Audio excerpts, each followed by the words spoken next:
thank a lot of teachers, but the one I'm thinking of is Mrs. Estel from 3rd grade in 1970 something, when my parents had just got divorced. This teacher just saw, little Johnny Ike just kind of down in the dumps and put a lot of investment into me that year. And I remember one time at lunch, and I guess you could do this in the 70s, she took me in her car down to McDonald's and bought me my very first quarter pounder. And she said, hey, look, you're ordering a quarter pounder, not a hamburger, because it's time for you to grow up a little bit at home, help your mom out more, do well in school. And she just made a lifelong impression. She took a moment in time and said, hey, I'm going to make a difference in this kid's life. And so thanks to all the teachers out there that find those moments to make a difference in a kid's life. Mrs. Carolyn Kirby, my 5th grade teacher from Pattison Elementary School in Katy, Texas, had a tremendous impact on who I became as a teacher.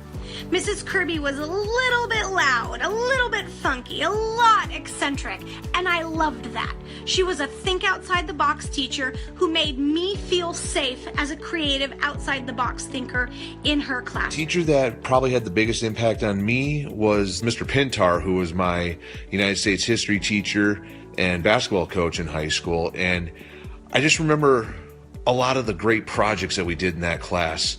Especially this one that we did in the 1960s, where we kind of hit a lot of the different things like the music, the styles, and whatnot. I can't point to just one. I was very lucky. I had many teachers that had an impact on me, even to this day as a grown-up. And I think the thing that they all have in common is they built a relationship with me. They cared about me.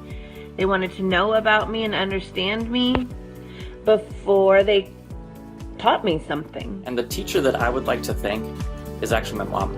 I was homeschooled from kindergarten all the way through high school. My mom made learning so much fun. The kitchen became the best place to learn math with all the ratios and proportions in those recipes. She really ignited a spark within me to be curious about a lot of different things, to follow my curiosities, and to be the best person that I can be. I want to say, first off, Mr. Cisneros, Martin Cisneros, very inspirational. He was my 6th grade teacher, and I remember one of the stories that he told us was that we were going off to middle school and that we really had to advocate for ourselves.